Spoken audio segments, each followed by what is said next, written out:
5-10 minute इधर उधर की बातें करके वे दोनों जाने के लिए उठ गए। जाते हुए अकेले बस में मौका देख सोनिया नीलम से बोली, क्या बात है, इतनी सहमी और चुप चुप सी क्यों रहती हो तुम? अभिनव का व्यवहार क्या सही नहीं है तुम्हारे साथ? सुनकर नीलम अवाक रह गई।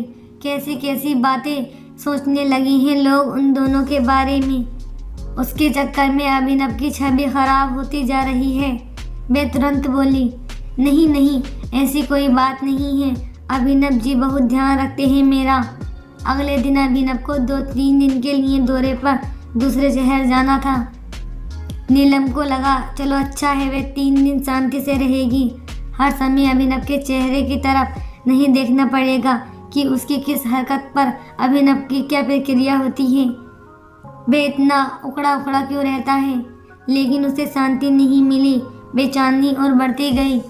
उसे महसूस हुआ अभिनव की उपस्थिति उसे कितना सुकून देती है। वे शाम को 7 बजे से ही उसका इंतजार करने लगती थी।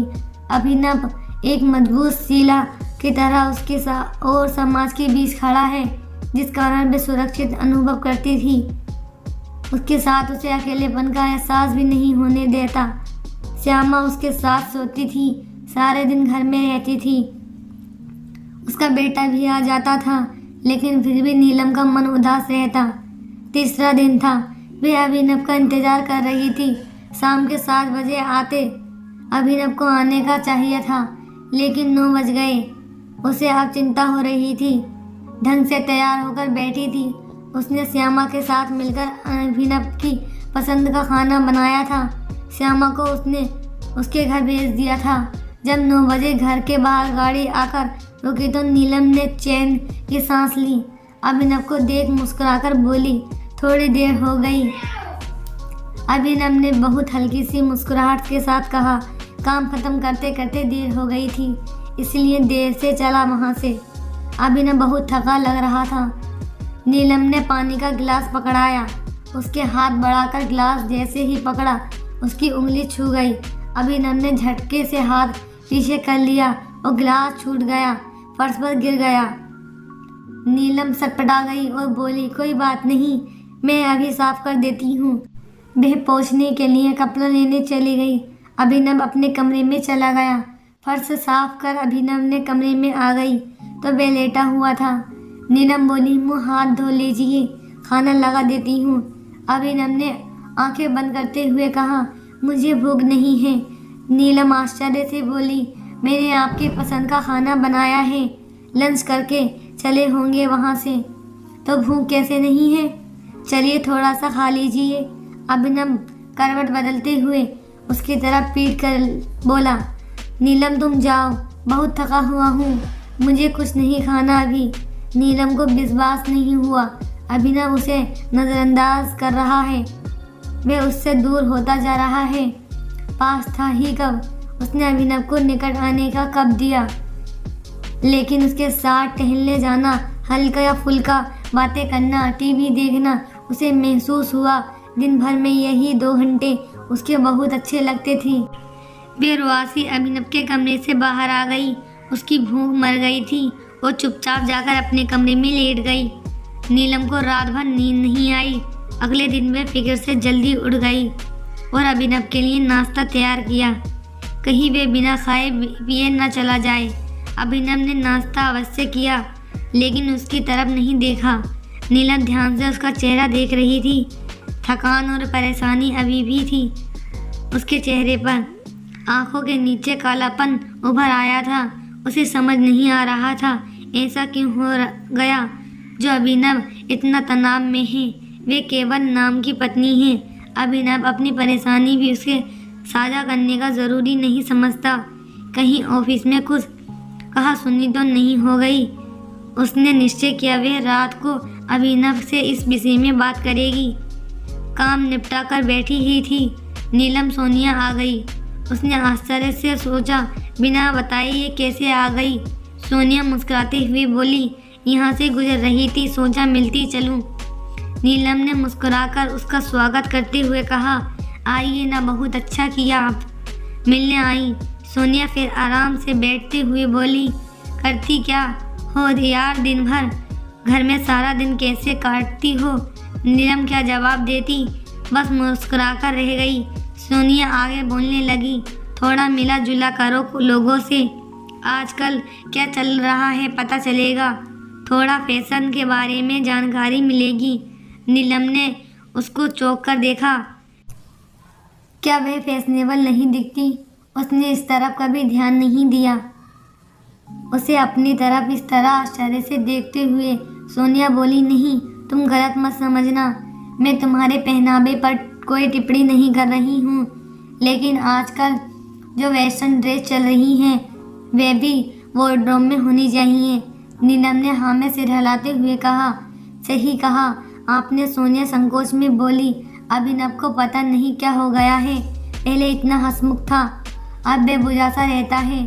तुम दोनों के बीच पति पत्नी का रिश्ता तो सही है ना? नीलम लाल हो गई। उसका अवश्य समझ कर बोल कुछ नहीं सकी। सोनिया ही बोली, अभी इतना मस्त पर्यटन समारोह हुआ आनंद नगर में, एक जगह भी अभिनव के साथ दिखाई नहीं दी। तुम दोनों के बीच तनाव का कारण क्या है मैं नहीं जानती, लेकिन ऐसा ही चलता रहा तो अभिनव तुम्हारे हाथ से निकल जाएगा। नीलम उसकी तरफ हतप्रभ देखती रह गई। सोनिया एक समझदार की तरह नसीहत देते हुए बोली, देखो अगर पुरुषों की शारीरिक आवश्यकताएं पूरी नहीं होती हैं तो वे ये तो हिंसक पशु की तरह व्यवहार करने लगते हैं या अंदर ही अंदर घुटने लगते हैं। तुम्हें एक पत्नी की तरह अभिनव का हर ज़रूरत का ध्यान रखना चाहिए। नीलम अभी भी सकते में थी, सिर झुकाए सोनिया की बातें सुन रही थी। क्या सचमुच अभिनव इसके लिए परेशान है? वे इसकी शारीरिक आवश्यकताओं की तरह ध्यान नहीं देती, लेकिन अभिनव ने ऐसा कभी जताया नहीं। वे तो हमेशा स्वयं दूरी बनाकर रखता है, लेकिन शादी करी है तो कुछ तो अरमान होंगे, या मजबूरी में शादी की है, और हो सकता है वह उसे सुंदर लगती ही नहीं कि उसने समीप आने की इच्छा हो। उसे तो एक से एक सुंदर, स्मार्ट, आधुनिक पेशों को सुसज्जित सोनिया जैसी पत्नी मिल सकती थी। सोनिया उसे विचारों में खोया देख बोली, अरे यार तुम तो डिस्टर्ब हो गई, छोड़ो चलो शॉपिंग करने चलती हैं। नीलम का बिल्कुल मन नहीं हो रहा था, उसे फिर तनाव में घेर लिया था। नीलम को लगा उसे सोनिया के साथ जाकर एक दो वेस्टर्न ड्रेस ले लेनी चाहिए, कहीं उसके लिबास के कारण अभिनव को उसके साथ कहीं आने जाने में शर्मिंदगी महसूस होती हो। अभिनव उसे हर महीने खर्चे के लिए अच्छी खासी रकम देता था, लेकिन खाद्य सामग्री के अलावा उसे किसी वस्तु पर भी पैसा खर्च नहीं करती थी। अभिनव हिसाब भी नहीं मांगता था। उसके पास काफ़ी पैसा इकट्ठा हो गया था। तैयार होकर सोनिया के साथ बाजार चली गई। अच्छा बड़ा बाजार था, एक से एक शोरूम थे। उसे अफसोस हुआ वह पहले क्यों नहीं आई। उसे लगा स्वयं रुक जाओ तो दुनिया थोड़ी ना आगे बढ़ना बंद कर देगी, से रोते रहो तो लोग थोड़ी ना हंसना बोलना बंद कर देंगे। सोनिया उसे एक बड़े शोरूम में ले गई। एक से एक वेस्टर्न ड्रेस टंगी थी। सोनिया ने 3-4 निकाल ली, फिर नीलम से बोली, एक दो ट्राई करके देखो कैसी लगती है। नीलम को समझ नहीं आ रहा था उस पर कैसी ड्रेस अच्छी लगेगी। सोनिया ने उसे टाइट फिटिंग की ड्रेस निकाल कर दी और बोली, एक बार ये पहनकर देख। नीलम झिझकते हुए बोली, मुझ पर ये कहाँ अच्छी लगेगी। सोनिया हंसते हुए बोली, पहनकर तो देखो, नहीं अच्छी लगेगी तो छोड़ देंगे, दुकानदार हमें ज़बरदस्ती थोड़ी ना चपेट देगा। नीलम ने जब पहनकर देखी तो उसे लगा जैसे उसका नाप लेकर बनाई गई थी। वह ड्रेस घुटने तक थी और उस पर बहुत फक रही थी। सोनिया आंख मारते हुए बोली, यार अगर मैं लड़का होती तो इसी समय तुझे बाहों में भरकर किस कर लेती। नीलम को समझ नहीं आ रहा था सोनिया इस तरह की बातें कैसे सबके सामने कर लेती है। वे ड्रेस बदलने जाने लगी तो सोनिया एक और ड्रेस पकड़ाकर बोली, ये और पहनकर देखो, कम से कम 2 ड्रेस तो ज़रूर लेना। शोरूम में से निकलते हुए नीलम ने हाथ में 2 बैग थे। फिर दोनों ने कॉफ़ी हाउस में जाकर कॉफ़ी और सैंडविच खाया। खाते खाते सोनिया बोली, तुम्हारी फिगर तो गजब है, दोनों ड्रेस तुम पर बहुत सुंदर लग रही थी। नीलम बस मुस्कुरा कर रह गई। जैसे जैसे दिन ढलता रहा, नीलम के दिमाग में तनाव बढ़ता जा रहा था। कैसे पूछेगी वे अभिनव से कि वे इतने परेशान क्यों हैं। सच बात तो ये थी, उसे उत्तर से ज़्यादा खौफ हो रहा था। पता नहीं क्या जवाब दे। ये भी हो सकता है कुछ जवाब दे ही नहीं, या उसे झटक दे। बात करने के बाद उनके रिश्ते का समीकरण और भी बिगड़ जाए। कहानी का अगला भाग देखने के लिए मेरे चैनल को लाइक और सब्सक्राइब करो।